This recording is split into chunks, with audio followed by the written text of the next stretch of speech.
Well, nearly a foot of snow has fallen over the Oregon Cascades over the last 24 hours, and there's still more to come. But can this latest storm really help our snow drought as we head into the later part of spring? Meteorologist Joe Rainier joins us live on Mount Hood with some answers. Joe? Hey, Tim, it's been a lot of fun up here seeing the snow, making it and feeling like the middle part of January. These conditions have been nonstop here, not just today, but really the last 24 hours or so. And to answer your question, yeah, this latest storm obviously not going to be helping our snowpack deficit. It's been pretty much bone dry across the Oregon Cascades the last couple of months. But this latest storm is still bringing a lot of people up to the Cascades for some spring skiing and snowboarding. Blustery but beautiful is the best way to describe this latest storm to hit the Oregon Cascades. The snow a month ago felt like what you'd expect in April, and the snow now feels like what you'd expect a couple months ago. So it's a little backwards, but I'll take it. It feels more like early winter as skiers and snowboarders enjoy the snow that's been hard to come by this year. Yeah, it's been just like ice on the ground. I've been beating up my snowboard a bunch, and it's pretty brutal. You know, you fall, it hurts.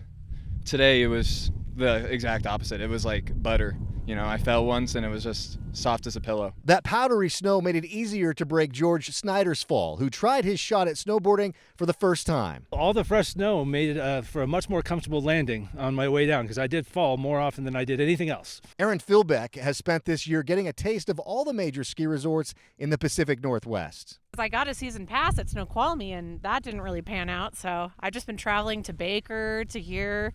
We went to White Pass last weekend.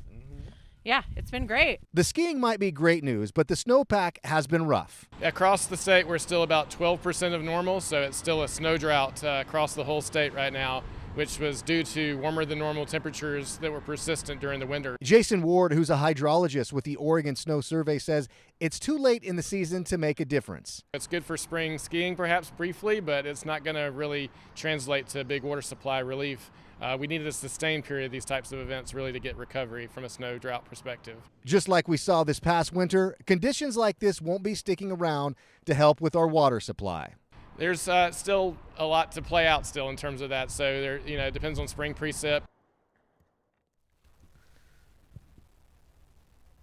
Now, Tim, the one thing that has been consistent is the forecast up here in the mountains. It'll be warm and dry, then a couple of snowstorms, and then back to warm and dry, and that's what we're expected to see over the next several days. And speaking of the snowpack, Jason Ward, who you just heard from, he told me this was the worst snowpack on record dating back to the early 80s. Back to you. All right, Joe, you still look great up there in the snow. We appreciate you being there.